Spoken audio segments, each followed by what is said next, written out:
Hey everyone, and welcome back to my channel. While clearing out some hard drive space, I came across some vintage Rowrah footage.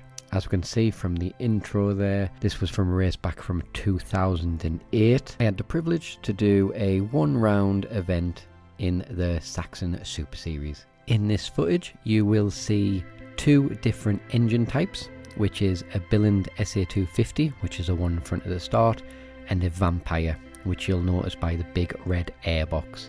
Myself, I am in a Swiss Auto as I just introduced it to this championship.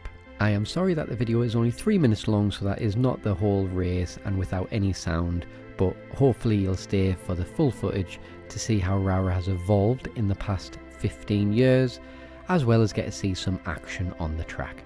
As the intro stated, I came fourth in this race and a time of 47.23. The modern day lap times are much faster, mainly due to the track evolution, as these 4-stroke engines are normally faster than Rotaxes. This is due to the amazing acceleration at bottom end and able to gear correctly down the straights. It's a shame that they don't race these karts anymore in the UK. Comment down below if you still see these at your local track, or hear them, as they sound amazing. Right, so we've nearly done one full lap now. As we can see, I'm currently following number one through the traffic. Now, the year beforehand, he actually won the championship, which is why he's got number one in his kart, if you couldn't guess already. So we start alongside each other on the grid, so we are doing okay to make ourselves through a little bit of traffic.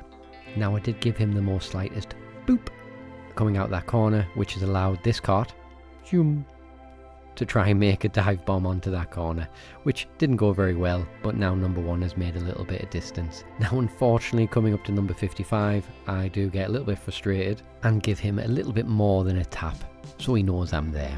And in this time, I'm thinking I need to get past anyone and everybody as fast as I can, because I know I've got someone behind me who wants to be passed, as well as number one getting away. So number 55 has gone a little bit defensive, just give him another reminder that I'm there and I'm going to get past one way or another, and try and force him into making a mistake. And I'm hoping to actually get him going into the next hairpin. Spoiler, it doesn't. And unfortunately, you don't actually get to see the overtake. Now, it is coming to the end of the clip. Hopefully you've enjoyed some classic footage of Rowrah. If you have enjoyed what you see, please give me a like and subscribe to see more. And I'll see you on the track next time.